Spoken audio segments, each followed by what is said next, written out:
नमस्कार साथियों। आज का हमारा विषय है प्रार्थना। प्रार्थना कहाँ करनी चाहिए, कहाँ नहीं करनी चाहिए, और क्या प्रार्थना विफल हो जाती है या हमें प्रार्थना का फल मिलता है तो कहाँ मिलता है, कैसे मिलता है, और विफल हो जाती है तो कहाँ हो जाती है।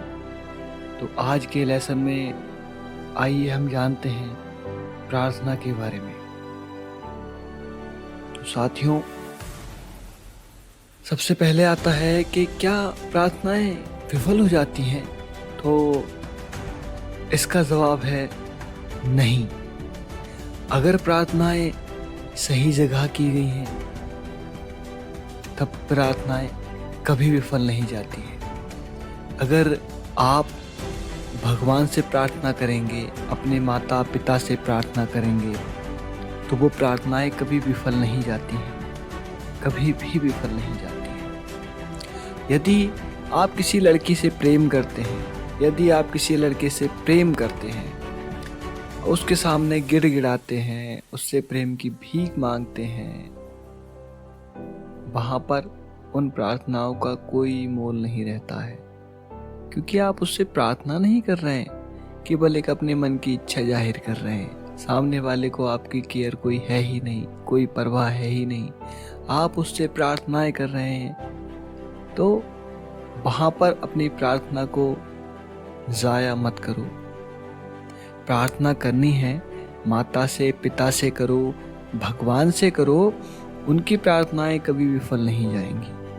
अगर मैं तो कहता हूँ कि सिर्फ भगवान से प्रार्थना करो, अपने माता पिता के लिए करो। माता पिता एक ऐसे योद्धा होते हैं हमारे जीवन में, जो हमारा हर समय पर साथ देते हैं, हमारा हमेशा भला चाहते हैं। इसलिए भगवान से प्रार्थना करो कि हमारे माता पिता खुश रहें, दीर्घायु रहें, स्वस्थ रहें,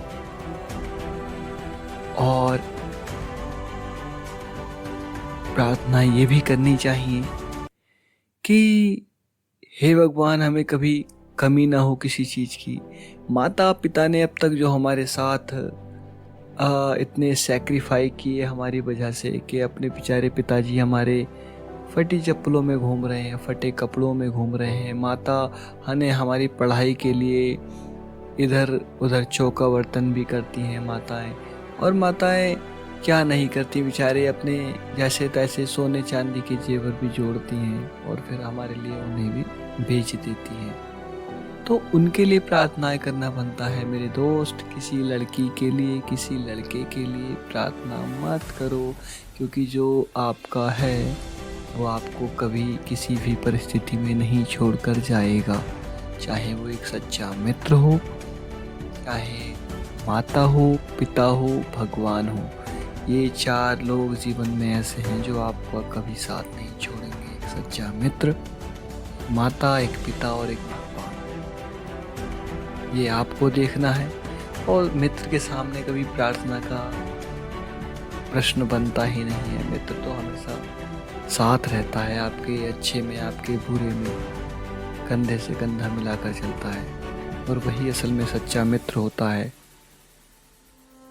तो जो हमें चाहते हैं उनके लिए प्रार्थना करो, आप जिन्हें चाहते हो उनके लिए प्रार्थना करो, लेकिन किसी ऐसे शख्स के आगे प्रार्थना मत करो, किसी ऐसे शख्स के लिए भी प्रार्थना मत करो। और इससे आगे की और प्रार्थनाएं कभी भी फल नहीं जाती हैं। प्रार्थनाओं का फल मिलता है, चाहे वो किसी भी रूप में मिले। कभी कभी हमें पता लग रहा होता है कि हमारे साथ बुरा हो रहा है, लेकिन वो दरअसल अच्छा हो रहा होता है, जो सिर्फ भगवान जानता है। और अपना ध्यान रखिए, खुश रहिए, खुश रहने की अपने आप को कोशिश कीजिए, अपने आप में भी कोशिश कीजिए, अपने आप को खुश रखने की कोशिश कीजिए। और इस चैनल को, ये आपका अपना चैनल है, लव योर सेल्फ। खुद से प्यार करो, खुद को जानो, खुद को पहचानो, मंजिल ज़रूर मिलेगी एक दिन। इसी के साथ मैं विदा लेता हूँ। नमस्कार, खुश रहिए, अपना ध्यान